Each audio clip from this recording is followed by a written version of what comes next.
is a providential gift which either he gives it to you or nobody else can give it to you. There's no other way to have it. Money cannot buy a today in your life.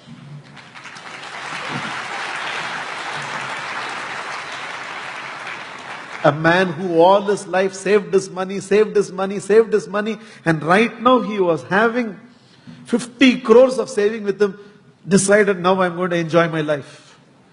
And the day he decided now I'm going to enjoy my life and use this 50 crores, somebody was standing in front of him. He asked, who are you? You have come without my permission. And he said, my name is Death. I only show up to people to whom I have come. He said, this is not fair. When are you planning to take me? He said, right now. No, just now I counted. I have 50 crores with me. And only now I have decided to enjoy it. You cannot come. Death said, but I don't come with invitation. I come and invite. You have to come.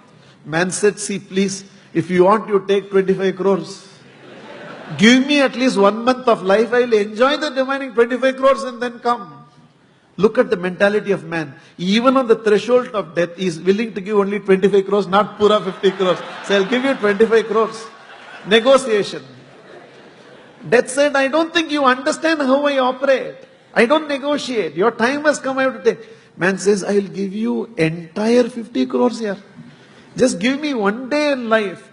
Death said, I can't give you another moment in life. Man pleaded, at least give me 1 moment in life. Death yielded, said, okay, whatever you want to do, do it for 1 moment. He ran to his scribbling pad and wrote there in the scribbling pad, all of you have money, immediately start enjoying it. And then he added a note.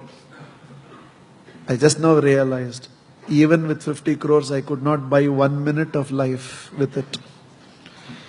If he doesn't give it, you don't have it. Then how should this today be received? With frustration, with negative thoughts, with anger, shouting at people, making an issue for small things. Should there not be peace in the house in the morning? Should not the fragrance of a morning in a home be one of gratitude? Should it not be one of bhakti and devotion? There is no point in some corner, a tape recorder going on singing Hara Hara Shankara, Jaya Jaya Shankara, Om Namo Narayana, and in between in the front of the house, ban, chew, and all these words are being talked here. Everybody shouting at everybody, Kutte, Kamine, and this is what is being discussed there. What is the point in having that background? Just imagine me having that serene looking around either side and me going on delivering my speech like this here. Who cares to see that? Background makes sense only if the foreground is right. So all the chanting and puja room and everything in the background of your house makes any sense only if you in the foreground is able to carry that peace, carry that bliss, carry that gratitude, carry that right positive qualities. And that's what we should hear in the morning. Morning should be one of celebration. The start has to be right. You have to get it right. So I don't care after your bath and after all those things, what you're going to do in your puja room. The moment you have conquered the gap between waking up and getting up, which is the first psychological victory to begin the day, so that you shape the right attitudes in life. And trust me, in less than a year's time, by conquering the gap between waking up and getting up, the disease of procrastination will be out of your life. Out of your life.